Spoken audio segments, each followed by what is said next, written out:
you put as a landlord, you put your property on the market, you start having people ask that question, do you accept Section 8?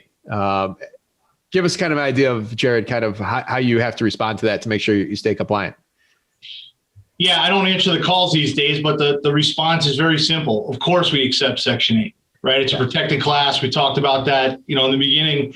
And it's also really our bread and butter. So when we get calls like that, we love it.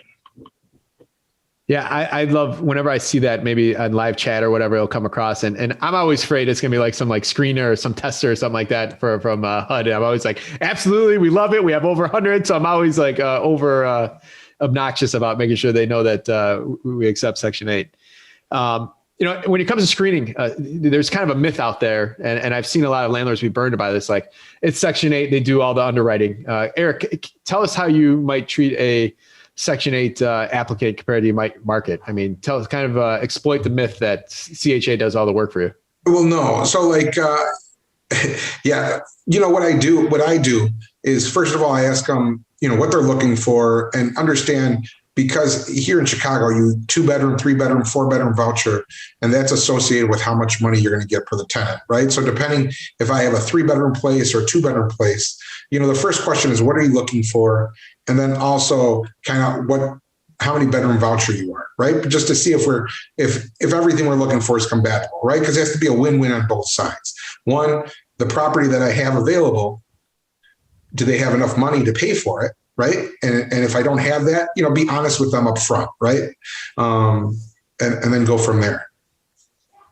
So an example of that is if you have a 4-bedroom voucher or 4-bedroom single family you might be trying to rent, and you're trying to get $1,500, and someone with a 2-bedroom voucher shows up, they're never going to get approved for enough rent. That's kind of what you're saying, right? Correct. Right. So, and then that house is too big for them as well. Right. They could fit in it perfectly, but yeah, the rent will never get there.